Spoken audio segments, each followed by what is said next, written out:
Hello po! Welcome na naman po sa ating YouTube channel. So, ito na naman po ang iyong Shine na Shop Vlog. And, alam niyo naman siguro kung bakit araw-araw na ako nagpa-vlog. Of course, patungkol pa rin to sa pagpa-vlog. Sharing my ideas. Dahil alam ko na maraming nasa YouTube ngayon na nagbabalak or may YouTube channel na hindi pa gaano well-informed about sa paggawa ng channel or pag-YouTube, lalo-lalo na dun sa mga content nila and of course kung ano yung mga dapat nila gawin, lalo na dun sa mga beginners. Share ko lang yung naging puhunan ko sa paggawa ng YouTube channel dito sa mundo ng YouTube. So, una-una ko po talagang ginawa is that gumawa pa ako ng YouTube channel and after that, pinag-aralan ko step by step yung kung ano yung mga dapat kong gawin sa aking YouTube channel. Yun po yung talagang pinakapuhunan ko. And puhunan mo lang talaga dito guys that sipag at tiyaga at determinasyon yun. And pag-determinasyon na pag-aralan mo yung mga proseso or yung step kung ano yung mga dapat mong gawin dito sa pag-YouTube. Yun po yung ang naging puhunan ko. Habang tumatagal, na-develop ko yun at na-motivate ko yung sarili ko kung ano yung mga dapat kong gawin sa pagbablog. So, yun po yung i-share ko sa inyo.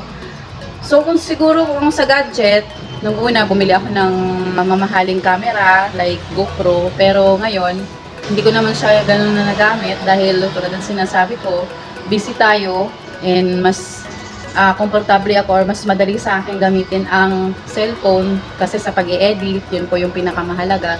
Basta may editing app ka, makakapag-upload ka na time to time.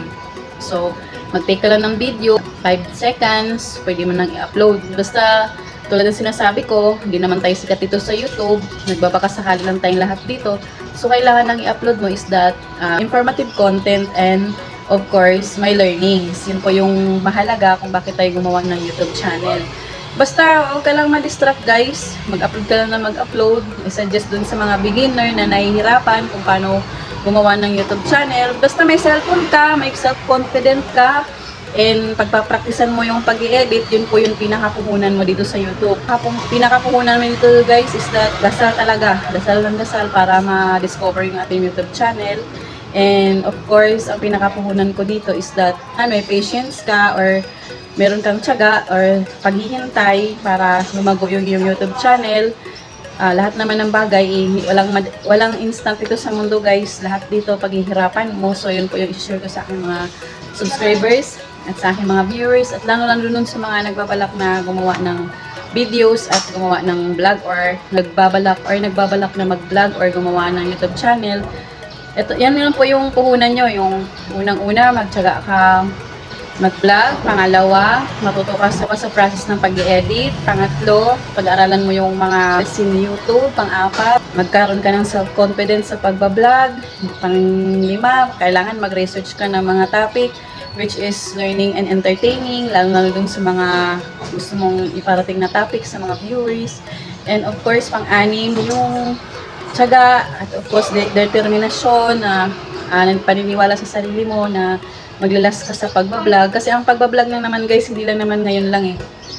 Pag matagalan po talaga, kung meron kayong relationship na hindi tumagal, itong pagbablog, depende po sa inyo kung gusto nyo tumagal. Ay, marami po akong napapansin na nag-abandon na ng kanilang mga YouTube channel. So, I suggest na pwede nyo balikan yon.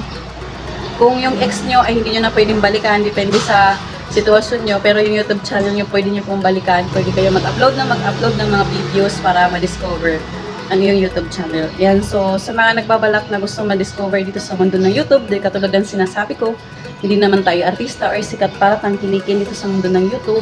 Tayo po ay simpleng tao lamang na nagpapakasari dito sa YouTube. So, ang gagawin po talaga natin is that kailangan natin magsumikap or magsipag sa pag-upload ng mga content. Kahit konti ang views, huwag ka ma-distract, go lang ng go.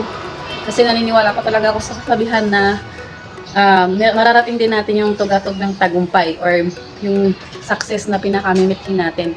Kasi kung gusto mo maging successful, maghirap ka muna or paghirapan mo muna, mag-sacrifice ka muna para marating mo yung mga achievement mo sa buhay. Sana may natutunan ka na naman po sa aking content for today. And this is Shine na siya once again na nagsasabi na kung kaya po, I'm sure kakayanin mo rin. Don't forget to subscribe. Pag-hit na rin po yung notification bell guys para kayo updated sa aking panibagong videos na i-upload. Thank you so much guys. God bless everyone. Thank you all for watching.